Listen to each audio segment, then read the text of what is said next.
messieurs les membres du Présidium de l'Union sacrée de la Nation, honorables députés de l'Union sacrée de la Nation, chers membres du gouvernement, c'est un honneur pour moi de prendre la parole devant vous. Tout d'abord, je tiens à remercier l'honorable président, les membres du Présidium et chacun d'entre vous, honorables députés, qui au cours des différentes consultations qui se sont déroulées ces derniers jours, comme l'a mentionné l'honorable président, avez indiqué votre intention de soutenir l'investiture de votre gouvernement nommé par son Excellence Félix Antoine Tshisekedi, président de la République et chef de l'État, à qui je rends un vibrant hommage. Tout à l'heure, accompagné de quelques membres du gouvernement, j'ai eu l'honneur d'accomplir mon devoir constitutionnel en déposant à l'Assemblée nationale, entre les mains de l'honorable président et devant le bureau rassemblé, le programme du gouvernement en vue de notre investiture. La rencontre de ce jour me donne l'opportunité de vous brosser en quelques lignes ce que sera ce programme de votre gouvernement pour le quinquennat 2024-2028. Je dis vous brosser, mais c'est plutôt vous dire quel est l'objectif visé par ce programme.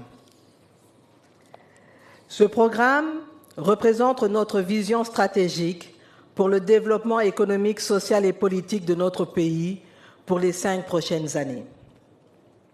Il traduit notre ferme volonté de consolider les acquis du premier mandat de son Excellence Félix-Antoine Tshisekedi, président de la République, en vue de parachever l'avènement d'un Congo plus uni, mieux sécurisé, avant-gardiste, à la souveraineté affirmée et plus prospère. Il porte également notre ambition renouvelée de poser définitivement les jalons d'un Congo émergent dans lequel l'autorité de l'État est consolidée,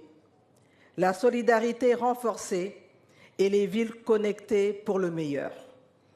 Le programme d'action du gouvernement est dans son essence la matérialisation de la vision politique du président de la République qui se découle de son programme électoral 2024-2028 intitulé « Allons-y, unité, sécurité, prospérité ».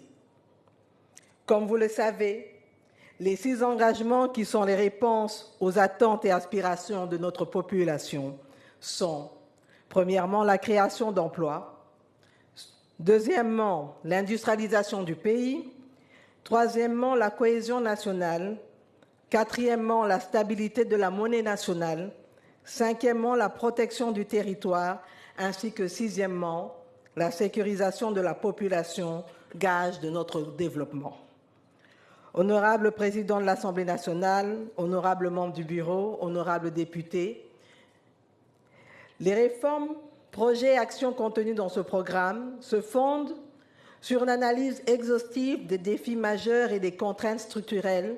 qui entravent l'économie et le développement de la République démocratique du Congo. Lesquelles contraintes doivent être surmontées pour favoriser l'émergence économique de notre pays. Ainsi, notre ambition est de bâtir au cœur de l'Afrique un État plus uni et mieux sécurisé, avec une économie plus diversifiée et compétitive, et arriver à une société plus juste pour un développement durable. Je ne vais pas ici vous dévoiler l'ensemble du programme d'action du gouvernement, mais il faut noter que le cadre stratégique de planification de ce document est structuré en 6 piliers qui reflètent les 6 engagements susmentionnés et qui permettront, par leur synergie et leurs effets complémentaires et cumulatifs, de consolider les acquis du premier mandat du président, son Excellence Félix Antoine Tshisekedi, et ensuite accélérer le développement économique et social de la République démocratique du Congo.